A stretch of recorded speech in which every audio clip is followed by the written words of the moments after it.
world and creator CPG, right? Like you can acquire those customers all day long, all fucking day long. But if you have a shitty product or you're not listening to your customers or you're not like doing product development, you will lose those customers.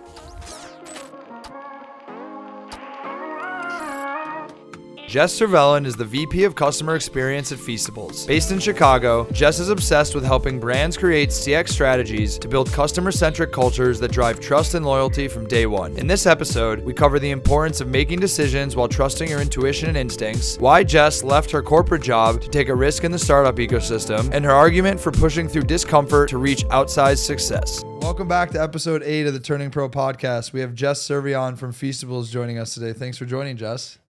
Thanks for having me, Ben. So I met Jess a few months ago, and my first thought is just, I love her energy. She's just unapologetically herself, which I think is amazing because not many people are like that. And so I think that was what attracted me to wanting to sit down and have a conversation with you, is just like the authenticity and how you treat your relationships. And I think that's where I want to start with this conversation is like, when you think about managing your relationships, like what's important to you? I think the biggest thing, top priority, is like showing up as yourself. I don't think you should be a fake person in this world. I'm sorry. Sorry. Can I curse? Yeah, of course. Okay, good. That clip is going to be on the podcast. Yeah. Okay, let's repeat that one more time then. No, we're rolling. You can keep I going. think that you should show up as a fucking real person. Like straight up, just be who the fuck you are, because at the end of the day, like, why walk into a room and be like this generic ass person who says these generic ass answers? You don't get anywhere in your life that way, right? And people don't trust you when you act that way too. And I've been in relationship building career for so long that I've played the safe way, I've played the medium way, and then in the last few years, I just like to show up like who I am and call it a day. I'm never going to be rude. I'm never going to be rude to somebody. Even if somebody is rude to me, I will be nice back, but I will set a boundary. That's the rudest I will go. But I like to show up in every conversation real as fuck. Yeah, I think that makes a ton of sense. And when you think about like the world you come from of CX, your job and your profession is driven off of relationships with people. Yeah. Right. So I think when you like build relationships with people, like for you, how do you think about like that give and take in relationships? I think something for me that I've talked about a lot with him is around this notion of like, I don't want my relationships to be transactional. I think there's some relationships where it stops at a certain point, but like the people that are closest to me are the ones where like I can do a million things for them and I won't actually think about it because I know if I need them to show up for me at one point or open a door for me or something, they will do it. Yeah. Well, I think every relationship has its boundaries, though. I think that's the best way to put it, right? So it's like in a professional world, you can't be everybody for every person, right? But I have like homies in my life that I've met like maybe once or twice, you know, and maybe worked on a project together. Maybe you're a client, like whatever it is that I'm like, damn dog, like I would be your best friend forever. I will give you the shirt off my back. Like, oh, you're sick. Like I'm coming to wherever you are to like help you. Right. Those like, so the same thing, like share that sentiment of like, all right, I will be down for you. But I also think that there are relationships in this world too that are a little bit draining, and you have to be able to like kind of recognize that, even like the professional world of like, all right, this client to maybe vendor relationship, right? Like there are a lot of vendors that I have become friends with. There's plenty of like brands like Postscript, for instance. Like I love those guys. They're like Alex Beller, homie for life, right? But then there's other vendors that I've worked with and I'm like, you really just see me as like $1, which I understand that. I get that like we're all here to like make money, right? But like you're not actually getting to know me. You're not actually like researching anything about who I am or my brand or what I do, right? And so that's my only point though, is like you can show up authentic as yourself, like to whatever relationships, your friendships, your partnerships, your business relationships, but every relationship does have a bit of a boundary, and you have to kind of recognize that, and you can't always be like, okay, I'm going to give you everything. Show up authentically, but like maybe don't give them the shirt off your back every day. Yeah. No, that makes a ton of sense. I think the other thing I want to touch on with you is while you are doing CX at Feastables, you are a woman of many talents and many hats. In French. What Hats in French. like what drives you? Like why do you wake up in the morning and why do you give 110%? I mean, it kind of comes back to like a little bit of relationship building, but also just like customer experience, right? Like I am so passionate about customer experience and not the support side of it, like the evolution of it, how we can build relationships with our customers, whether it's a product, a service, it doesn't matter. It's like, it's all relationship building, right? And that like drives me so much. But I also think that there's like very outdated practices of customer experience where you're only thinking of it as customer support and as these people just are ticket takers. You're not thinking about the relationship building. You're not thinking about the retention. So like, I'm telling you that portion of it because I'm so passionate about customer experience, right? So yes, like I work at Feastables. That is like my full-time job. But in addition to that, I'm also doing consulting on the side because I am trying to be at the forefront of customer experience. I'm trying to delve that into other brands, other people's practices. I'm trying to like help other people like understand those concepts and that philosophy. And so then that customer experience as a business practice can continue down. So, you know, today I, again, work at Feastables, but I also I'm consulting on the side. I'm a fractional CX leader.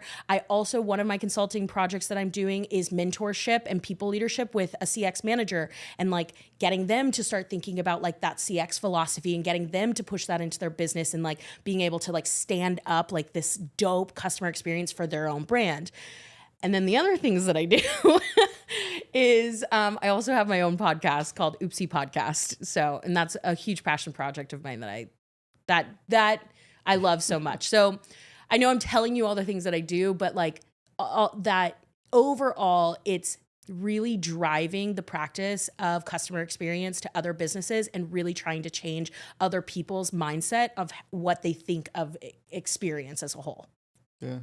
Every day you get up and you only have a certain amount of hours to spend. And so whether it's consulting, whether it's full-time gig at Feastables, stuff you've done in the past, even outside of work, just friends that you spend time with, like us deciding to spend our Fridays doing this versus working or doing other consulting or whatever each of us could be doing that's not here right now.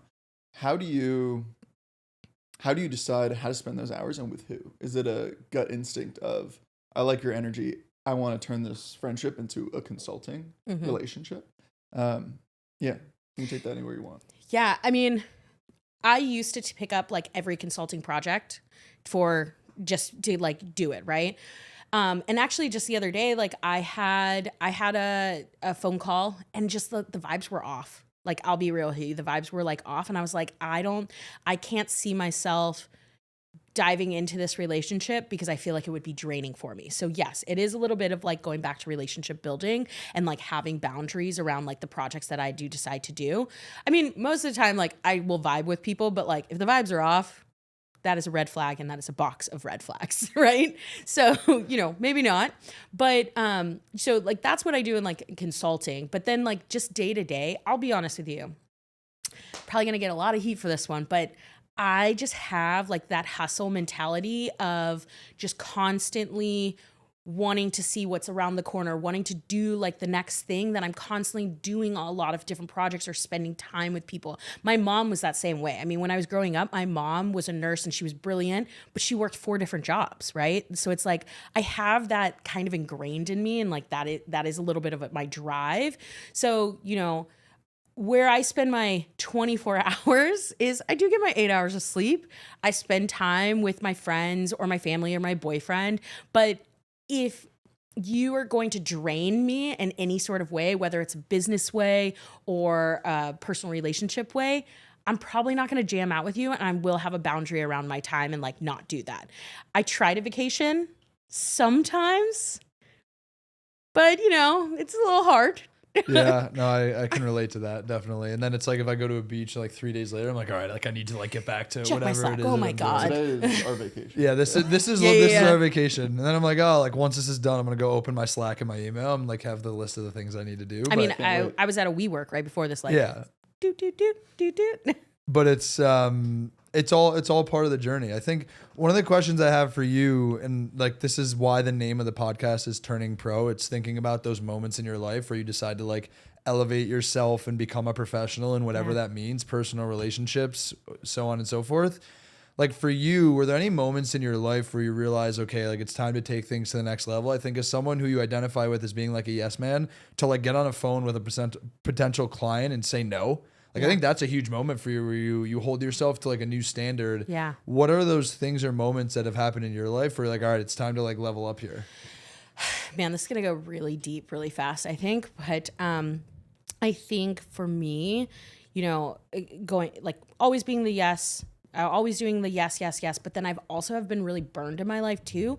I've been told, you know, oh, like you won't make it in your career and you're too rough around the edges or whatever it was, right? So it's like being told no is what has like caused me to like continue and keep going. But I think also not just that, like everything that you do, every job that you do, every project you're working on, every conversation you're having, like that is an opportunity to gain a new skill, right? And so like, you know, when I first got out of college, I went to art school and like I didn't really know what I was doing, and like I knew that I really liked people, and I like progressed in my career in like many different phases of like what that relationship building type of role was. I've like worked in the travel industry, I worked in many various startups, like all these things, but all of those things were like opportunities for me. And so like when things kind of like maybe get bad at a job or on a project or whatever it is, it's really changing your mindset to think like, all right, what can I learn from this?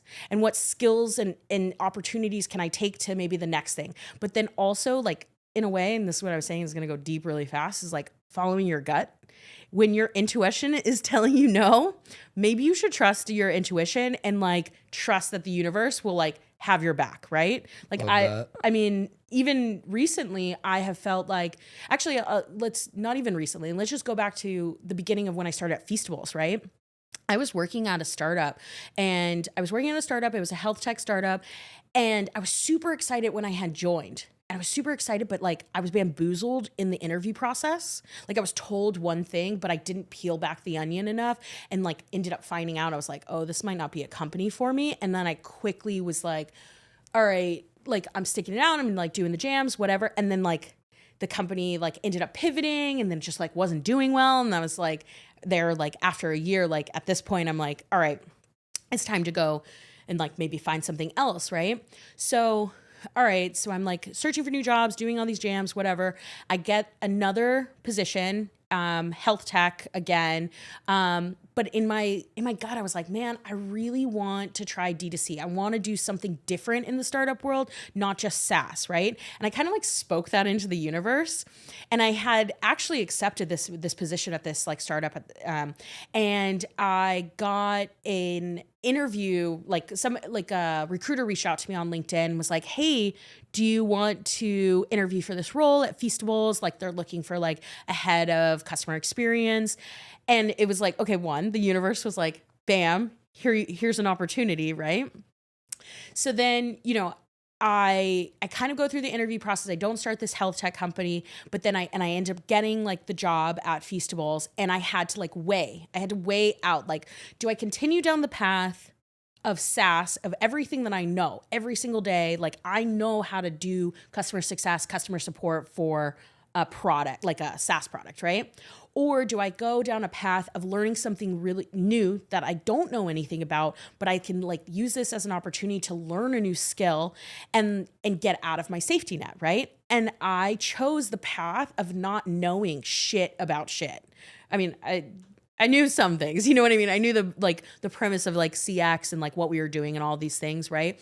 But I didn't know anything about consumer packaged goods. Everything that I know today is like something like I have learned, right? But that was honestly, yes, it was like very logical brain, but it was also a lot of like intuition, trusting myself that like I can go down this path and like jam out and be successful at this. I love the like trusting your intuition, at least for me in the past when I made a decision, and if the decision I make ends up being the wrong one or doesn't work out, like I can live with myself. Yeah.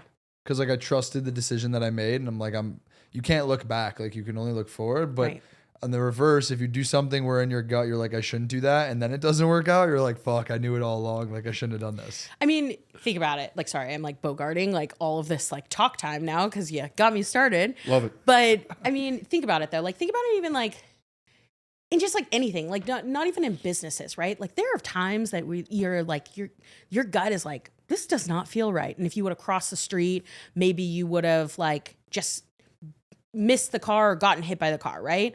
Like there are plenty of like times in my life or people even like where I'm like, this person is like not a good person. Like there's something wrong with this. And then they turn out to be like a really shitty person, right? Because it's happened, right? But like, I think trusting your gut, yes, for sure. But also like every opportunity where it's like, maybe you were right about that, but you didn't trust yourself, you still learn something, right? So it's like applying that, exactly what you're saying though. You're applying that to like your business nature as well. Like you're like, damn, all right, maybe that didn't work out for me, but I learned some skills. I got new opportunities, right? Are there any specific, here, let me frame it like this. What would you advise people that, it doesn't really matter what age you are, but you've entered some situation where maybe you're not bamboozled, but I can definitely speak to like, I've had worked at like a fund that I kind of knew day one wasn't for me, but like for a number of reasons, you need the money. It seems good on the outside, maybe a good brand. I mean, even consulting, right? Like I think we would both be very unhappy if we worked at Bain. But some people want to do it for the logo or need the safety or need the money, whatever it is. When you have that gut feeling of, I know something is wrong here, but maybe outwardly you're not fucking miserable. What would you recommend people do? Oh man. Dude, I don't know if I even have a recommendation because I can tell you straight up that there have been times where I'm like, things feel on fire in my body, but I'm going to still go forward, right? And then you're like 2 weeks later, you're like, damn, I was right. I was totally right about that. You know, I mean, I don't really have the best advice. Like, I'm going to be honest with you because like, I think by nature, so many of us don't necessarily trust our gut all the time. Like sometimes we're very strayed away by logic of like, oh, I need this money or, oh, I need this thing. I think my only advice really is going back to what I keep saying is even if you never trusted your gut, chalk it up to something that you've learned a lesson from. Like you lived and you learned and you laughed about it, you know, because like, and then if you just trust your gut, cool, sick, then trust yourself at that point. Right. Like, but I don't really have a clear answer for that because like I have fucked up many a times in my life, but I've like taken all of those things as an opportunity to learn some shit. Yeah. I think in our minds, we build the consequences up to be so scary of like, hey, if I leave this thing, like you leaving your job, like 12 hours before you're about to start. I mean, that's very bold, but I think a lot of people in your position would have been like, oh shit, like I'm going to be in so much trouble. Yeah. They're going to be mad at me. They're going to hate me. Everything's going to be ruined. And I talk to friends about this all the time who like hate their current job. Yeah. And I'm like, why don't you leave? And we hang out with entrepreneurial people. And so it's different, but I always tell them that. And they're like, well, no, for X, Y, and Z reasons. It's like, trust yourself that in 2 weeks, you're going to at least have like 5 opportunities in front of you, or at least be on the road to doing those things. Yeah. And so tell me from your experience, like, how have you, I don't know, tried to like reduce the stakes in your mind of like, hey, it's not the end of the world if this isn't perfect. Okay, man, I really think this episode is going to be all about going really deep into like the universe and like intuition, because like straight up, I really think your life changes every 2 weeks. And I know this is going to sound really crazy, right? But like, think about it. 2 weeks ago, I don't know, what were you doing? Did you have like some big problem, or were you like have a thought and you were like, oh, like this is like my whole world and this sucks, right? Or this was really great, whatever. And then 2 weeks later, like something else happens, right? I can tell you right now, like 2 weeks ago, I was like, oh God, like so scared about like, taking on more clients and if I could do these things, right? So like, I just strongly believe that like your life changes every 2 weeks. That's my point, right? So it's like in like the decision-making process, there's a little bit of like that intuition. There's a little bit of that like universe thing, right? Where I think that, all right, my life changes every 2 weeks. So it's like, no matter what, like there will be like something else here. But then like in cases where I'm like, oh, like I maybe need to leave a job, or, maybe this project isn't right for me, I go through a decision-making process of like, how does this affect my mental health? How does this affect my boundaries? And if it comes down to like a money situation, then what do I have in my savings? What are my resources? And to be honest with you, and I think this is my thought process, but I always think when I'm like super, super scared to do anything, and like whether it's leaving a job and like venturing into the unknown and I don't know if I have money, I'm always like, well, the worst that happens, I can DoorDash and I can drive for Uber. There's like, I truly believe that like there's always an opportunity to like make some sort of funds if you need to. You might have to cut back. I can't be like super bougie with my fringe Taylor Swift jacket. You know what I mean? But like I would rather cut back than suffer for my mental health, for being in maybe a company that doesn't respect me, like whatever those things are, or not even just like mental health and like respect me, but like also like I'd rather take the risk than not know it all. So it's like, I hopefully like that decision making process is a little bit logical and a little bit like woo woo. I think one of the quotes that I live my life by is that regret hurts a lot more than failure. Yeah.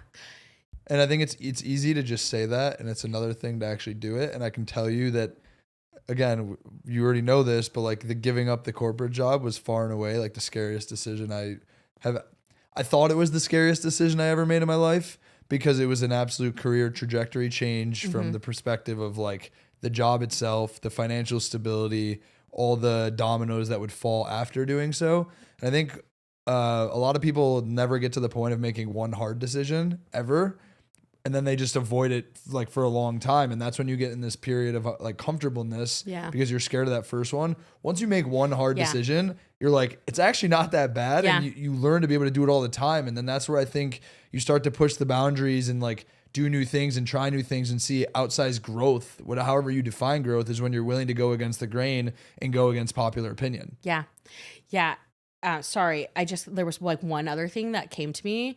When I worked at my very, very first startup, it was like, okay, actually going even a step further. Sorry, now you got me talking. So before I even entered that startup, I was also working in like corporate America, and I was like actually making like really good money for my age. Like in corporate America was actually like travel agent. I was a corporate travel agent. So it was like, I had a very base salary of like $45K and everything else was commission. But I was like living in Los Angeles. I was like living it up, single gal, like doing the jams, right? And I was making close to $200,000 a year. Right. But that's like basically it was sales, it's commission. Right. And then I had this opportunity to go to a startup, another travel and expense startup. And everybody thought I was fucking crazy. They were like, why would you do this? Like, you've been in this company for 5 years. Like, you're so successful. Like, I mean, I was like President's Club, like doing all these things. I was like top of my game. And I was like, I know, but like something is telling me, one, to go home to San Francisco, and two, to take this risk because it's going to have a reward, right? And it ended up having a great reward because I was like one of the first startups that I worked at. And now I've had, I've worked at 5 startups at this point, and I have this like great career in like this like scrappy psycho thing about startups, but whatever. But the biggest thing that's always stuck with me from that like transition period from corporate America to startup life is somebody once told me you have to go through the discomfort to get to the comfort. Had I never like taken myself out of that comfort and gone and like pressed through and gone through that discomfort, I wouldn't be anywhere in my life today. And I apply that saying to literally every time a project gets hard or every time something gets hard in life, like relationships, whatever it is, you always have to go through the discomfort to get to the comfort because your life changes every 2 weeks anyway. I love that. Life changes every 2 weeks. Just be ready for the next path. I mean, yeah. I want to shift gears here a little bit. I have a huge interest in the creator world. I always have. You work at one of the craziest just like celebrity CPG companies. In my past life at GoPuff, I remember when we would like do campaigns with Feastables and it would just like break the infrastructure. when like Jimmy would post on like his YouTube video about Yeah. like go buy a chocolate bar, whatever it might be. Yeah. I want to get your perspective on like how you just think about CPG and then like celebrity CPG and where you see like the big differences. Yeah. I mean, at the end of the day, truthfully, at the end of the day, CPG, whether you're a creator brand or, you know, a regular brand, you're selling a product, right?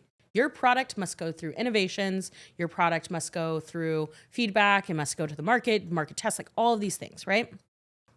So, you know, I think on both sides, you can never get comfortable with being like, okay, great, I've acquired all these customers and I've done all these things, but like, how are you taking care of your customers? How are you getting them to come back?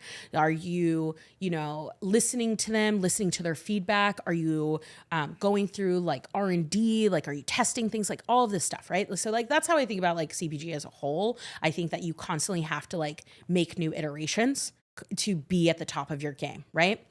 And then when it comes to like the creator world though, in CPG, so this is something that's always ruffled my feathers. You know how they say like, oh, you have these core moments? I have this one core moment when I entered a network and I was like, oh, I'm Jess, I'm from Feastables, blah, blah, blah. Somebody was like, oh, that's an easy acquisition channel. And I was like, oh, let me tell you, my friends, this is exactly where I'm going with this is like in the creator world and creator CPG, right? Like you can acquire those customers all day long.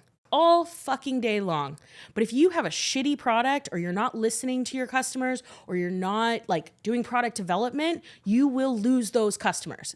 Like bottom line. So you can acquire and you will have like massive acquisition, but how are you thinking of retention? How are you thinking about retention? Not just from a marketing campaign. How are you truly thinking about your customer and continuing to developing your product, developing your content on your website, developing like innovative ways to like market to them, right? I mean, I'm not going to go into this. I told you this conversation might lead to this, but like, you know, in a CX perspective, a customer experience perspective, I'm thinking about the creator customer as, all right, cool, you've gotten here. How do I keep you? And how I can control that in my house is how do I make interactions and engagement with me really fun and giving you a piece of that creator pie? Like, cause really this customer really just comes through because they want a piece of that creator pie. That's ultimately like why they're there, right? They just want a slice of it. So how do you give them that slice? And whether that's like an Easter egg on your website or an always on chatbot or a humanized experience with your support agents, like, or even just a personalization of an email, right? How are you constantly thinking about how you're going to retain them and give them a piece of that creator pie? I'm curious, okay, you are clearly an expert at what you do. We've talked about this offline, even before you came on. You were like, hey, I want to lean in here because you were very much like at the top of the game within your specific domain expertise. But I'm curious, even for you, was there a moment where we call this like podcast turning pro because of different levels to the game and different levels of commitment to get to that next level? So I'm curious for you, was there, like we're talking now and it's clear that you're at the top, but was there a moment that there were a couple different avenues or directions you could go? And you said, no, I want to double down here because I really care about people. I really care about CX. And I think it's damn interesting because clearly you do. Were there any moments there where you recommitted? You mean at Feastables specifically or in my career? I'd say CX more generally. Yeah, more broadly. I think that I recommitted, honestly, when I switched from SaaS to D2C. Because and here's why, right? So in SaaS, CX is considered like customer success and customer support, but it's very, in a way, transactional, right? It's very transactional and like, yes, of course you can relationship build and you can do all these things, but then like people are coming to you because maybe like a feature's not working or, you know, in the success side of it, like maybe they're up for renewal or they want a new feature, whatever it is, right? It's very transactional. It's like, it's not like as fun.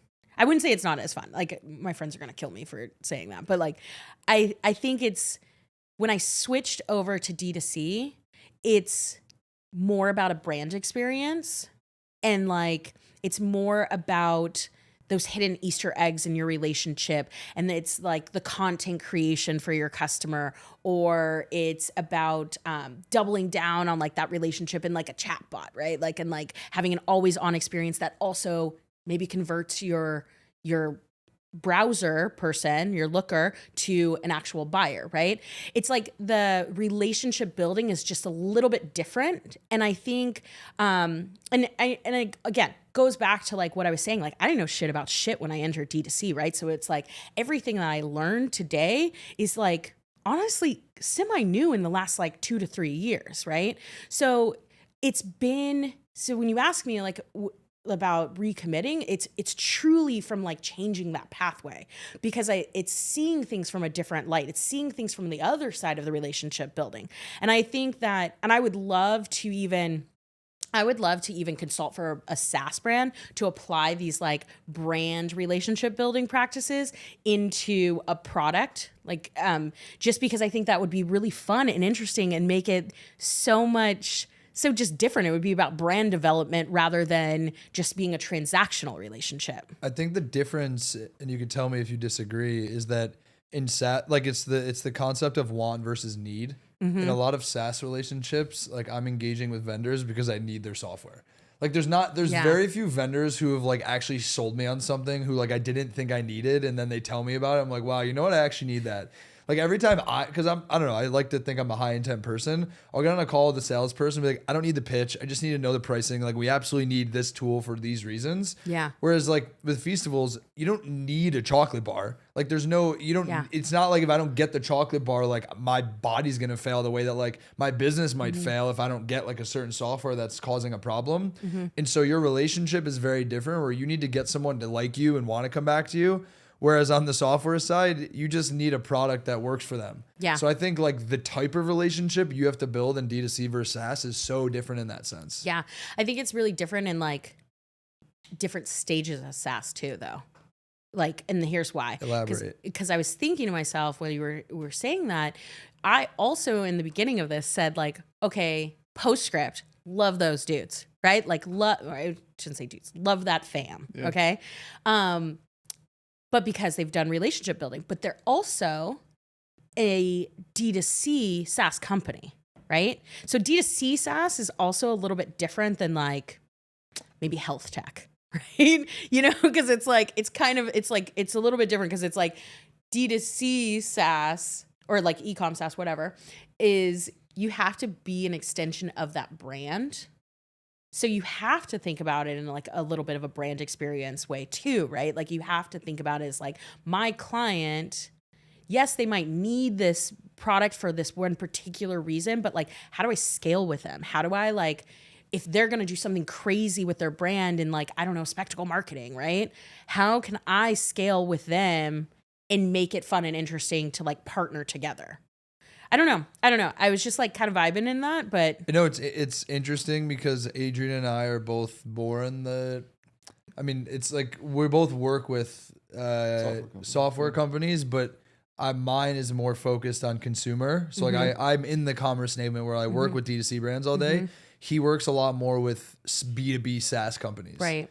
So like I think he has the relationship very much where it's like black and white. Here's what I can do for Yeah. you. Here's what you're doing. Here's what you're not doing, and here's what the ROI is going to be. Yeah. But for me, it's more like I think the path to empathy is a little bit different just because of the world that they're playing in. Yeah. Versus the world that his customers play in. Yeah. I just think it's just different. Sorry, I apologize. Yeah. No, jump in. You're great. I think what's interesting about what you said is that for the best relationships, I mean, Samir from Hibeam, who was here, the guest before you on episode 7, we've just become friends and developed a relationship, but only off the fact that the first transaction of we do content and we drive results for you and we make it good and we have good deliverables, good communication. And as a client, they're paying us X amount of value for that transaction. That first transaction still is there and has to be ROI positive. And then you can develop a great relationship from there. Then you can become friends and all that fun stuff, right? And we're, I would say, all quote relationship people, that we actually become friends with the people we do work with, which you can't say the same for every industry. But I don't think you can ignore that like transaction part of the equation, because that still needs to be damn good when you're working at Platter, when you're working with a brand. That software needs to deliver X results and be part of X infrastructure and work this fast and this reliable, right? If that's not there, sure, we can become friends, but we're going to stop working together. Yeah. And that's actually a really good point, because like, think about it. Like, if your software doesn't scale with the brand, right? Like exactly what I was just saying, like, then at some point you might have to leave. And like, to be honest with you, most of the time in like software relationships, you could be like the hottest client of theirs, but eventually that company has to keep bringing in other relationships, right? Because those clients will leave. Like, I mean, I don't want to like say anything. I'm not saying I'm leaving anybody, don't worry. But like, it's the natural evolution of it though, right? Like, business objectives also change, needs change and wants change, right? And so, let's think about like SMS marketing, right? I know I'm like stuck on this like SMS marketing thing, but think about it, right? Like the evolution of SMS marketing. Today, it is one thing, you're texting back and forth, maybe you have a short code, maybe you have this, maybe you have that, right? But how do you, whatever tool you're using, how do you keep going? Like, how does that tool continuously evolve to speak to the rest of like two-way communication? So like AI is a big thing right now. How is our SMS marketing platforms going to instill AI? Because that's the hot shit right now, right? How are you going to offer different features that are just speaking to like what's on the market and not becoming stale? I don't know. I know I'm in a little bit of a rabbit hole because now we're on like talking about SaaS, but like, we can go deep. We can go deep in it. I think like, but don't you think the point you're making is the one that ultimately decides the companies that are successful versus the ones that aren't? For sure. Because like if you can't evolve as fast as the market you're trying to serve is, then at some point you're bound to become obsolete as a business. Yeah, but it's really interesting though, because I think some companies, and I definitely think that like the companies in the world, like going back to SMS marketing, right? Like Twilio of the world, right? Twilio had a huge evolution. They continuously progress. They're like continuously bringing out like different features and products to their product, right? But then you think of, like, I don't want to compare them to like another SMS platform, but like my point is though, is like I have seen other SaaS brands like in maybe health tech, fintech, who just are kind of like, oh, well, I'm at the top of my game and I'm just going to stay here, but then like start losing their clients. Like, again, it actually goes back to relationship building. Ultimately, this really goes back to relationship building and like having a feedback loop with your clients and listening to your clients to offer new products and services and listening to what the market is and what the market is doing. Even if that might not speak to what you wanted your product to be, you have to constantly keep evolving and scaling. And I have seen founders not evolve and scale. What do you see as the most effective? I mean, because you're like so in the e-com world, you kind of know everyone and anyone like across the board of e-com, SaaS versus D2C. What are the methods or tactics that you see to be the most effective from like a relationship management perspective? Yeah. Whether it's dinners, like making sure you're at all the right like conferences, is it just like building very intimate relationships with the market movers? Like for the e-com SaaS founders, like what have you found to be the most successful? Because like you keep referring to like the Postscript guys. Obviously, they've done something for you. Yeah.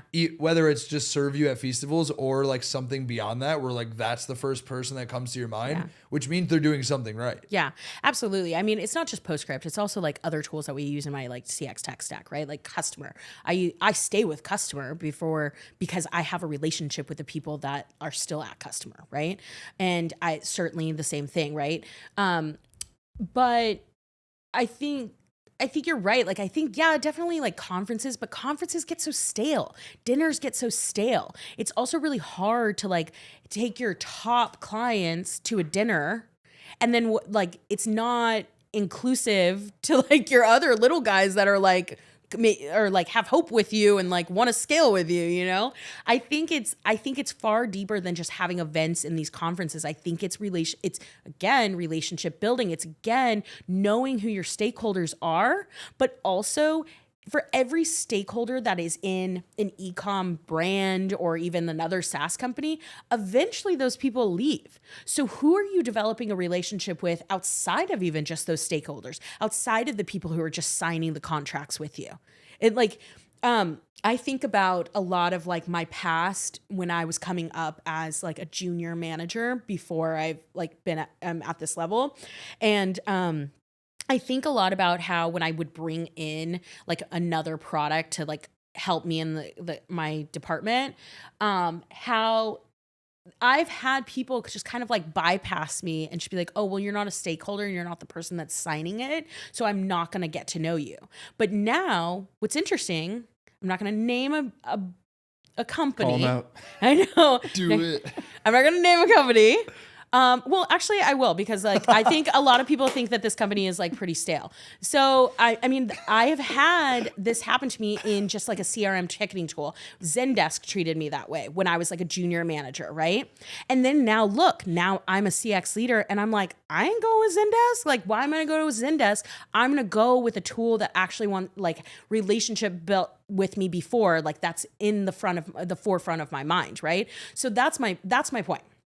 Is like, you can be the SaaS company today and you could do these events and you can do this, but you shouldn't just be building your relationships with those stakeholders, because those managers or those associates, let's just go back. Associates then turn to managers. Managers then turn to directors. Directors then turn to heads, VPs, C-levels, right? And if you're a company that's going to stick around for years and you plan to have your product on the market, don't treat the little people like shit. Don't burn bridges. Don't burn fucking bridges. I have so many stories of that exact anecdote where just like something happens with someone, you maybe mistreat them, they mistreat you, and then a year goes by and that person needs something from you, and it's like people don't forget. Yeah. More than that, though, because, I mean, just speaking like e-com SaaS, retail enablement, it's such a small world that even not fully burning bridges, like we have this a lot of verbatim because we work with a lot of like e-commerce software providers. It's such a small world, and I was investing for a while before this in consumer brands, and most of my friends run brands. And it's so funny because like we'll like have a good first couple calls. I'm trying to gauge if it's a fit and I want to work with them. You consult with people too. It's like you're unsure if you want to work with them, they're unsure if they want to work with you. And you get to a certain phase, and once in a while, even this happens now, I think we do good work and have good reputation. Still, people ghost us. Like well-known people will like verbally commit to a contract and then ghost. And it's like, that's, again, it's not burning bridges, but it's like, you can get the matters. same, you can get the same outcome, but like handle it differently. I think it's all communication. It's all communication. It really is, because I mean, practical communication, even if you start working with a client, right? It's just, this is what we're going to do today. This is what we're going to do this week. This is what's going to happen this month. That communication is just as important as you saying, maybe if you get a red flag from someone and you decide not to work with them, you just proactively saying, hey, I'm slammed right now. I'm not sure if this is a good fit, and that's okay. But having that communication reduces the need to, frankly, fuck up the relationship. And relationship, like, hopefully we all can work together in 20 years somehow. Anyway, You don't always remember all the things that someone says, but you will for sure remember how they make you feel. 100%. Nailed it. Yeah. I mean, like, I've told you some core memories already, right? Like, so going back to the SaaS thing, relationship building and like merchant to vendor, right? Certainly is a tool that I use. It's my chatbot tool, right? But I actually remember them from my SaaS days. And even though like I wasn't a part of like the implementation of them from like one of the companies that I had worked at, like I brought them on board, but I wasn't a part of it, but I remember how nice they were. Right. And so when they came across my desk and they respected me as like, a leader of that org, and like I respected my opinion, whatever. And then when they came across my desk, like I ended up having the same like implementation and CSM team, and then we were like, okay, then we've like are jamming out now, like in our relationship, right? And maybe that tool is not necessarily a fit for everybody, but it doesn't matter if they're not a fit for every person that I consult with. If they are a fit for a person, then like they are the brand that's going to come, or the product that will come top of mind, right? So that's like on the like not burning a bridge, right? But I have had people in my lifetime burn bridges with me and tell me like, oh, you're too rough around the edges and you're not going to do things in your life or And here's in your me career. being like, that's the reason I want to talk to her, because she is rough around the edges. I know, but like exactly my podcast, point though, guys. right? Yeah. She curses a lot. But like, you know, I've had somebody when I like got out of college and I worked this first job, I was a personal assistant and I was trying so fucking hard to be good at it. And maybe I'm just not a good personal assistant. Let's be fucking real, okay? But I would show up authentically as myself, and then I was told that I'm too rough around the edges and I will never go anywhere in my career if they don't soften them for me, right? So then I spent fucking years trying to soften for what? But now, okay, I know I'm in like a rabbit hole here, but the reason I bring that up is because that is such a core memory of a relationship that I had with that person. And like people have asked me, I don't want to name, I'm not calling this one out, but people have asked me for product recommendations or store recommendations in San Francisco for this particular product. And I'm like, you should go to this. I almost called out the industry. Ooh, but you should go to this other one instead of that one, even though they have great reviews, you know? But like, and I know that's like a very small thing, but I had a relationship burn a bridge with me that I will always remember that. And you just don't fucking burn bridges. But it also compounds in your life. Like a lot of people don't take a step back and think about how many interactions they have in a day, in a week, in a month, in a year. Yeah. Like if you treat enough people wrong, you establish a reputation and that reputation follows you. Yeah. And to your point about like having a brand, to you, it's like, oh, it's simple. I just told someone to buy this instead of that. Well, what happens when there's like thousands of people that are saying that same thing about something and you're so unaware of it because you're just like a dickhead and you have no like self-awareness? Yeah. It matters. Yeah. And I think, I'll be the first to admit that for me, it's definitely taken a level of maturity and time and reflection to figure out how to like manage relationships more effectively. I think for the longest time, I was always so fixated on the concept of like quantity instead of quality. And I know it's like very cliche, but it's like, I want to make everyone happy. I want to know everyone. I want to do everything with everyone. And then at a certain point, you're like, that's not viable. Like there's only so many hours in the day. And if you want to be unapologetically yourself, you're going to piss someone off and you need to be okay with that. Yeah. Yeah. I mean, that is a little bit of my hard line. I will be honest with you. I won't ever be like really mean to somebody. Not about being mean, but not changing for someone. Yeah. Like I guess like people will judge you Yeah. for how you act or how you operate. And I think you need to be okay with that to be Yeah. able to continue to push your own limits on being yourself unapologetically. Because Yeah. I'll be the first to admit, for the longest time, I cared so much what other people thought Yeah. and would like change my behavior because of that. Yeah. And I would say over the last year or so, I've continued to evolve towards the other side of it where it's like, I'm going to do what makes me happy, even if you think it's weird or cringe, Yeah. but I'm still going to treat you with respect. Yeah, absolutely. I mean, God, I'm sorry. I don't know if you. I wasn't going to respond. Okay. No, you jump in. I'm like bogarting Cutting me this off. in time. Hello.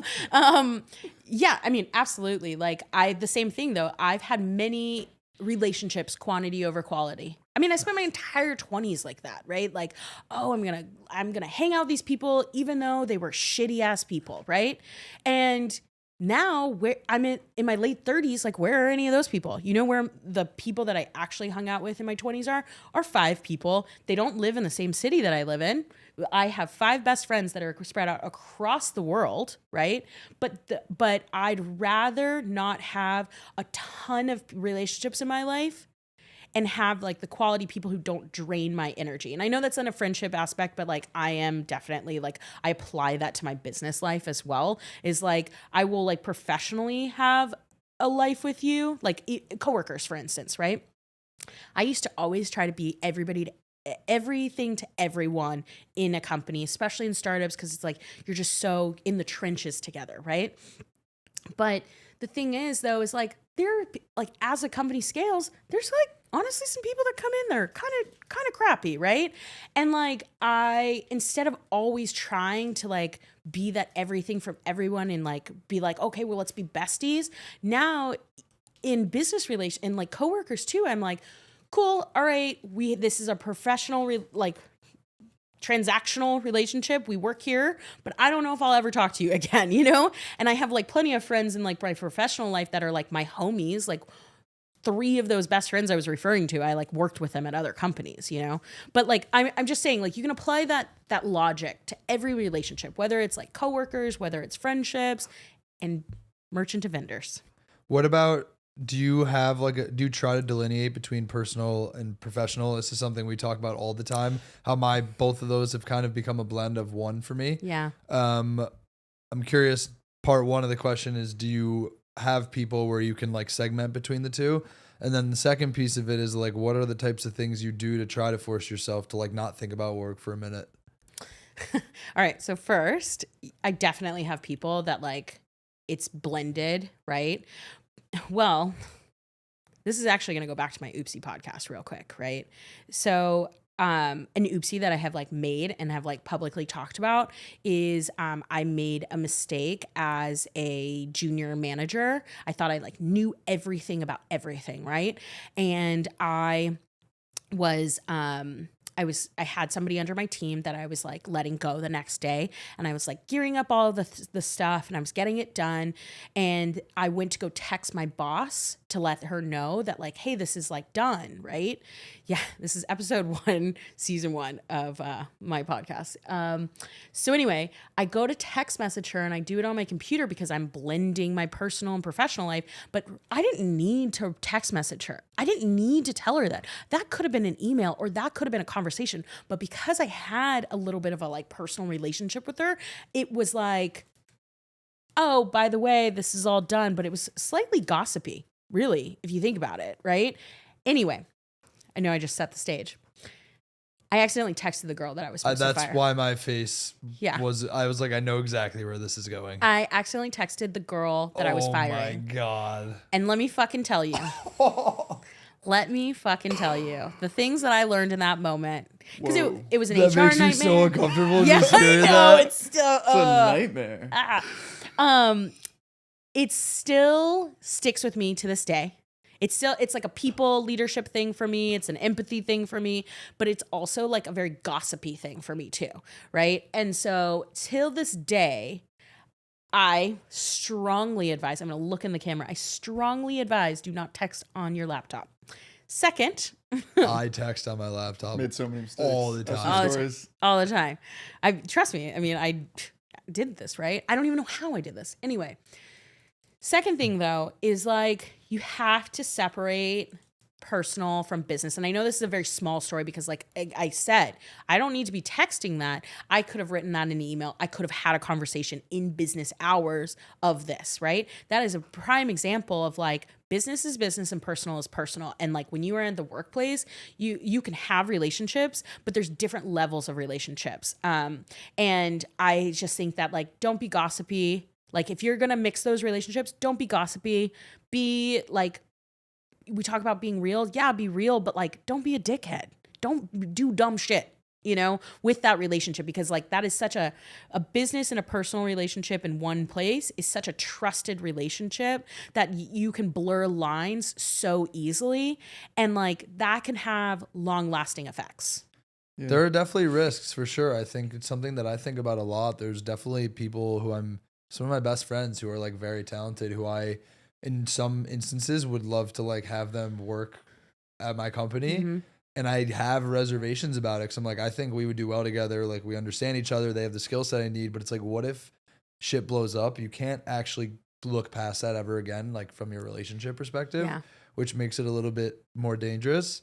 But I'm definitely not going to slip by the end of this story. So like, what did the person respond to this? Oh man. It's a crazy scenario that I was like, I'm not just letting her casually drop that. And then like, we're not going to like leading us on with the story. I know. Yeah. Hold on. Actually go back. What did you say first in the message? And then what was the response you got? Straight up. I'm not going to say this person's name. I literally said in the text message, we are all set to fire blank tomorrow. That's all, or was it worse? No, that's it. I just don't want to say the name. That's all. And what did the person respond? Oh, it was literally like question mark. And I was like, in my brain, I was like, why is this bitch writing me question mark? Oh my God. And then I was like, oh, fuck. Oh, fuck. And like, there's no coming back from that. Did you just do it right then and there? No, there's no, I will tell you, and then my business hat went on. So at least I had this much in my throw away junior your phone. manager life. Okay. Yeah. I did not respond back. I immediately called my boss and my CEO and like everybody. And I was like, we have a bit of an HR issue here. And, you know, we worked through it, all these things, like blah, blah, blah, worked through it. And in the end, it's really funny because in the end, I think that scare got this person to actually do better at their job. And they ended up not being fired at all because at that point you can't. It's an HR issue. You can't fire them after telling them. Yeah, I mean, you could, but like, Wait, so you they got probably the would have gotten sued. So you saved this person their job. Yeah. Were you the one that wanted to get rid of them to begin with, or did that come from above you? It was me because I had run plenty of support teams and was like, what is this? So then you basically had to eat your own mistake and keep this person under you, even though you didn't want Yeah. to. But again, I mean, but That's then like, how long did they stay for? I'm so intrigued by this story. until there there. were, I know. They're actually the Still CEO there. of the company now, and I got fired by them. Yeah.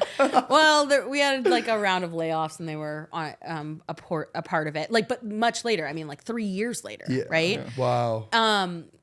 So I think like two things have happened out of this. Like that person ended up like actually like taking that moment of like, oh shit, like I'm fucking up. Like I need to be better. Right.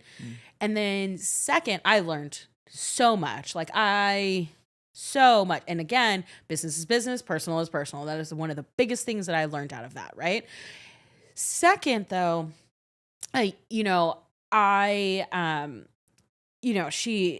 she did really well and all these things, but like she ended up actually becoming like a manager of the team, like after. Do you still keep in touch with her to this day? Yeah, and No I way. Actually, The person that you didn't fire, fired but didn't fire? and I actually have referred her to support jobs. Whoa. She turned out to be one of my best Can we workers, man. FaceTime her right now? No, We gotta have her on the podcast. no. I hope she never listens. So here's to this. your chance to tell the story. There's 3 sides to She every was story. so nice about it, dude. She's like, so, I hate Jess. Yeah, she's Jess is so- the worst person ever. She did the worst thing to me. I know. can't believe it. Wait, I have a funny texting story. So Yeah. literally this Monday of this week, I wake up at like 6. I'm like really tired in the morning. I like grab my phone first thing in the morning and like go to take a shower.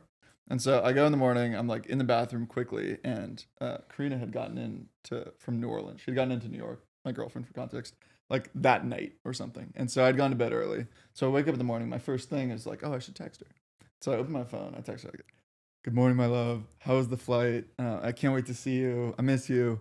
And like, it Well, was that's so cringe. It was sweet. sweet, but cringe. And Yeah, I'm kind He of. You made me sent it to uncomfortable. his And- okay. ex. He no, sent it to his ex. it wasn't a nice story.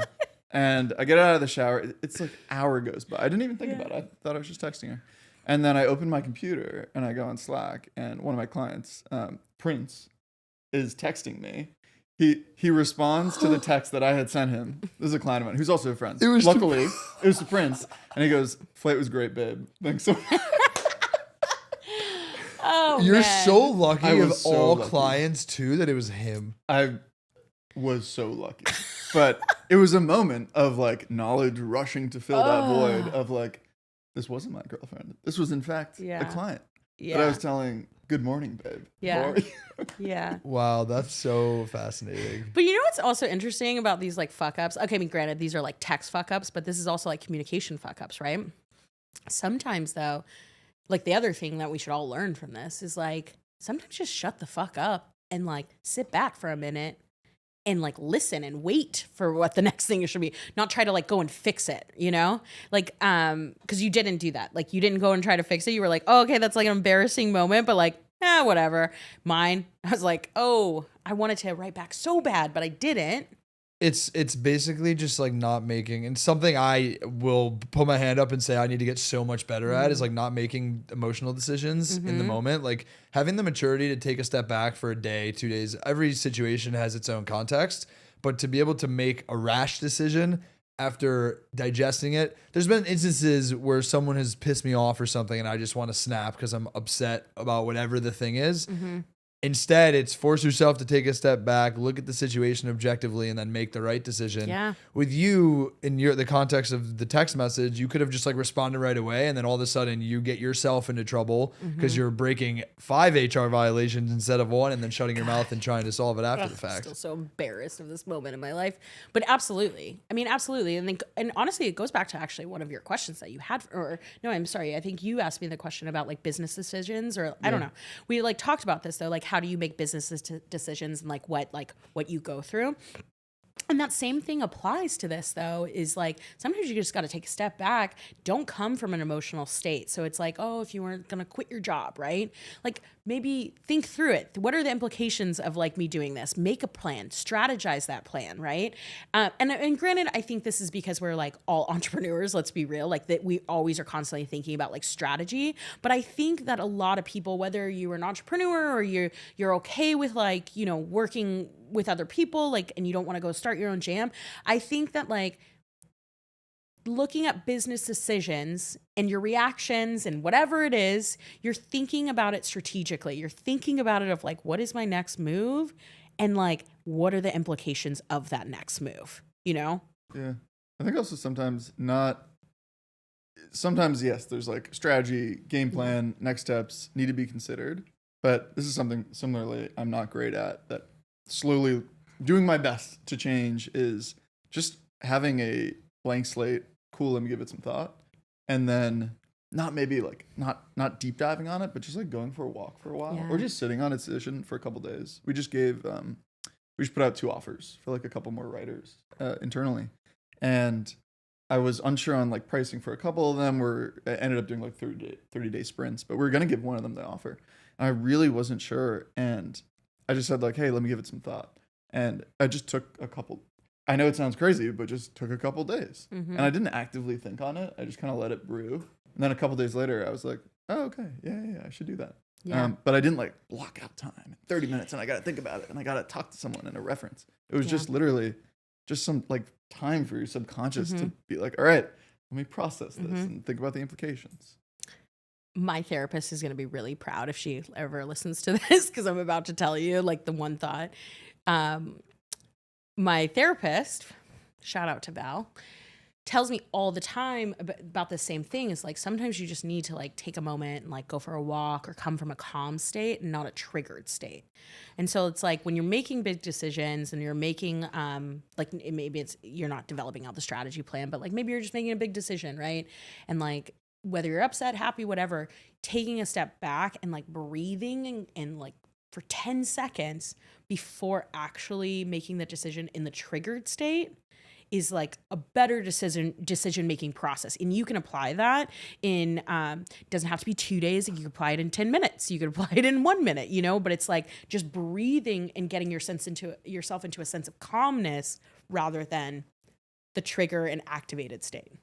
What percentage of your day do you think you're in triggered activated state versus calm state? Probably about 10 hours a day. I don't know. I'm like the rest of the 14, I'm sleeping for 8 of them. I'm doing other things, you know. I'm joking, but like, to be honest with you, I kind of feel like I wouldn't say like, I can't give you a huge percentage. I can't, because I can give you a percentage of my week. Yeah. I think probably about like 30 to 40%. And the reason is because I also operate on very like psychopath mode of like doing so many different things, but I'm given decision-making rights in a lot of the things that I'm doing, you know, and I also function autonomously without like having other sounding boards. So it's like, whether it's like doing the piping of a support program, right? And like installing a CRM, or if it's like, making a process change to how we're interacting. Like those are all like big key decisions, as much as they don't sound like it. Like these are all big key decisions because I am playing with somebody's customers. I'm playing with their brand presence. So, and even though the 30 to 40% seems like low, it's still kind of high if you think about it, right? Yeah. It is. So I think, I don't want to say like triggered, because triggered probably actually makes it seem like it's somebody's mad or happy or sad, right? I would say more activated. I'm in an activated state where it's like I have to make decisions constantly. Yeah. I think this is something we've been talking about, of like different narratives that we want to bring up in this podcast around turning pro, or on this idea of turning pro. And a question we lean on a lot is like, what do you have to give up in order to take it to that next level, or what do you have to sacrifice? And I think for a lot of people, that yourself included, that we have on this podcast as guests or just as founders more generally, you give up that, not peace of mind, but you give up being able to be calm all the time. And part of that sacrifice is like, you're going to have to be in a triggered, activated state 30, 40, 50, 60% of the time if you want what comes on the other side of this. There's like this famous line called like the innocence of youth, of like the reason college kids are having so much fun and happy is because they're so innocent. Like they literally have no idea of what's happening. And I think like when I was investing full time, I didn't run a company. I could actually really enjoy my weekends and be really present because I was innocent. Like I didn't know what was happening. And so the trade-off, which I'm sure you're feeling, is like, you're going to have to be in these states sometimes. Yeah.